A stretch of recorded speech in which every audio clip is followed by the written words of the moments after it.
ස්ත්‍රී පුරුෂ සමාජභාවය මත පදනම් වූ ප්‍රචණ්ඩත්වයට ඉරෙහි දිනදාසී ක්‍රියාකාරීත්වය. ස්ත්‍රී පුරුෂ සමාජභාවය මත පදනම් වූ ප්‍රචණ්ඩත්වය හරහා ලොව පුරා මිලියන ගණනක් කාන්තාවන් සහ ගැහැණු ළමයි භෞතික සහ ඩිජිටල් අවකාශයන්හි හිංසනයන්ට මුහුණ පෑමට සිදුව ඇත. එය කාන්තාවන්ගේ අයිතිවාසිකම් සහ ගෞරවය උල්ලංඝනය කිරීමක් වන අතර ඒ සඳහා පියවර ගත යුතුය.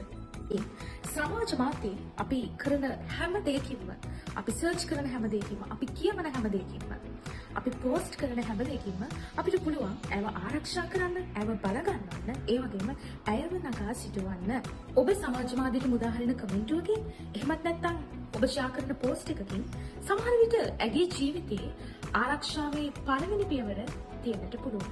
ඉතින් ඩිජිටල් ප්‍රචණ්ඩත්වය අවසන් කිරීමට අපි එකතු වෙමු. හැම කාන්තාවක් සඳහාම ආරක්ෂිත ඩිජිටල් ලෝකයක් නිර්මාණය කිරීමට අපි සියල්ලෝම එකතු වෙමු.